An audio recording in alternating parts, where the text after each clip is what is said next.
Thanks for watching Blitz. I'm Brian Carter here at Jefferson High School with head coach of the Dragons, Gene Cathcart. Coach, always appreciate the opportunity to come and talk about your Dragons. Thank you so much for having me. Well, we're honored to have you, and Brian, you do such a great job covering high school athletics, high school football in Northeast Georgia. We appreciate all you do. I appreciate that. It means a lot coming from you, and I know I don't want to look back too much because we're all about looking forward right now, but when you look at the amazing run y'all had last year, ending up just short in the state title game, and to be able to put 2 touchdowns against a team that hadn't allowed any all season, that was phenomenal in itself. But how much of that, if I'm a betting man, I'd say that really has fueled the fire for this year for this team? I hope so. Last year, with all that everybody, not just Jefferson, but everybody had to deal with in terms of COVID and the delay of the season and the grind of the season, and us actually practicing Christmas Eve, and it just seemed like it was an unusual year, and our kids dealt with it really well. Marist was awfully good football team, well coached. I think Coach Chadwick's right at 400 wins, which is almost unheard of. And but we didn't necessarily play our best game. We had and some of that's a tribute to Marist, obviously, but some of it we just had some unusual, unforced errors, and kind of dug ourselves a hole. And so we graduated some outstanding players, like good programs do every year. But we're awfully excited about the ones we have back. Oh yeah, and I mean when you talk Jefferson football and you talk about returning players, that conversation always starts with Malachi Starks. Well deserved. He's, I think, in some respects, the number 2 recruit in the country, 5-star UGA commit. It's hard to, when you look at a guy like Malachi, it's hard, look at him and say, he has room to improve. But every good player still has that within themselves to know how they can improve. What has Malachi been up to this summer, getting ready for this year, and how has he kind of improved his game? Well, I think one thing that was good is that he made an early decision and kind of he and his family dealt with the pressure of being that high profile recruit. He knew where he wanted to go, so he, made the decision with, very little, outside discussion. So that allowed him to focus on, getting ready for us, getting ready for our season. And, he certainly is about as prolific a player in he affects the game in so many ways, Brian. Not just offense and defense. He's, one of the best special teams players. He just jumps off the film. But what we're most proud of is he's every bit as good a young man. Right. He is a 5-star, 8-star, 10-star young man. He's an outstanding student. He's a great leader.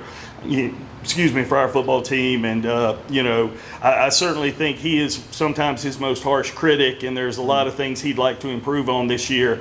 But it certainly, if he doesn't, it won't be from lack of work, which it's always a good thing when your best players are also your best leaders and some of your best people. Yeah, and speaking of good people, you bring in Coach Michael Brown from over on Commerce, add him to the staff. That in itself is a boost. But, oh, by the way, you're bringing in an all-state running back in Sammy Brown, who's going to be just a sophomore this year.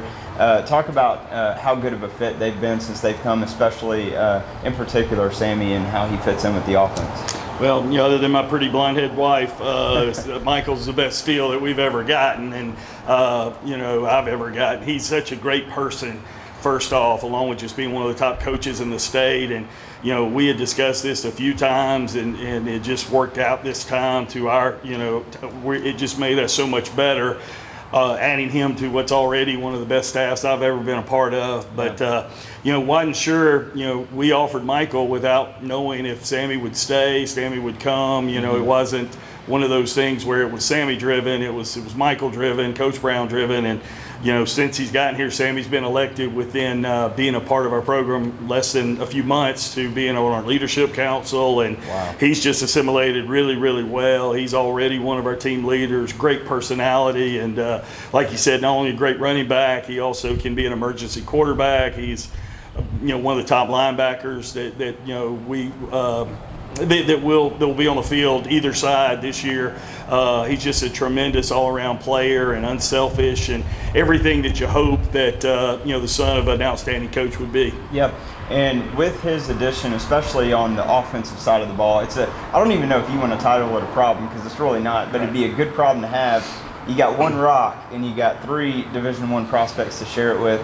How have you kind of handled how you're planning on maybe splitting up? And I don't want you to get too specific with any of your plan there, but how you kind of worked out how you're going to divvy up the rock a little bit. Well, that's a great question. The first thing would be that, they've got to marry up to the unselfishness of the style of the offense. And, if those guys, all those great players, the Jordan Perrys, the Caden Baileys, the Malachis, all those guys with Sammy, if we're worried about the quantity of touches, they're probably at the wrong place. And so we tell them repeatedly that if you do something with the quality, if it's a quality touch, then, we'll keep feeding the hot hand. And, the fact that they are willing to block for each other so well. Jordan Perry is a great example. Last year he was our player of the week several times when he may not have had an overwhelming statistical night, but he impacted the game on offense with the ball in his hands, receiving the ball, blocking, on defense, as run support guy, as an interceptor, and then as a return guy, and even a coverage guy. So,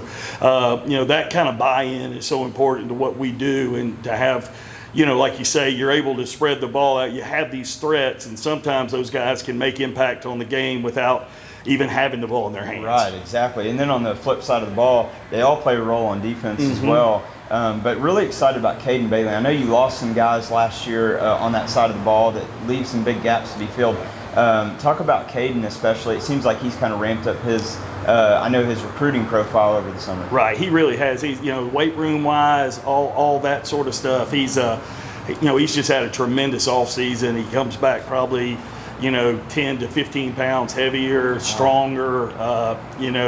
Last season he kind of tweaked his knee in the preseason and kind of dealt with that at the start of the year, and he's been overwhelmingly healthy. And in the past we've been a little hesitant offensively because A, we had enough depth and talent there, but B, he had, that's how he got hurt last year, is kind of hyperextending his knee and the week before he's played. So to make a long story short, he has earned the right to get carries. He catches the ball really well.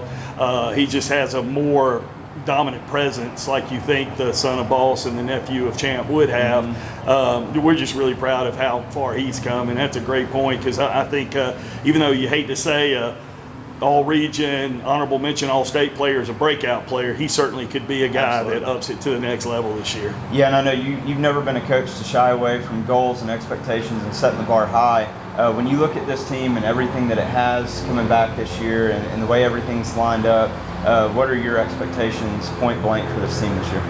Well, it's a double-edged sword. If you sit there and say it's the ring or a disappointment, then obviously only one team in the state in our classification will feel like they've had a good year. Yeah, I think that what's best for this team is they continue to be humble and hungry and selfless, and if we feel like obviously the big thing, even though we have the big game with Raven and a lot of non-region stuff, after that game, neither J-Bo and his team or us will be any closer to being the number one seed. And that's so important to the home playoff deals and all that other stuff. And, you don't want to put I hope the goal for this team, Brian, is that we play up to the level of our capabilities. Yeah. And if that happens, then I think we can all sleep at night. Like you said, we could put our head in the sand like an ostrich and pretend we shouldn't be really good. But, football guys like you would kind of roll your eyes, and rightfully so, because there's no point shying away from those expectations, but you also don't want to compete against your expectations. You want to compete against Raven, you want to compete against Flowery Branch, you want to compete against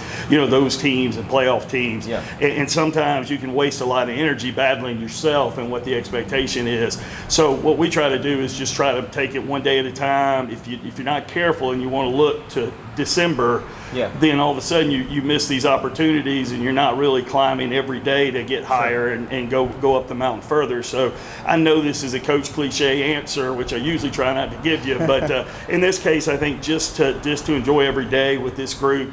They're so much fun to be around, and just aspire that they play every Friday night, to the very best of their capability. We'll never play perfect, no matter how talented we are, and we know that. So what we want to do is chase perfection, like Lombardi said. And then if we do that and we give the great effort these kids give, and our coaches work them like this staff will, then we hope that we're in that conversation at the end of the year.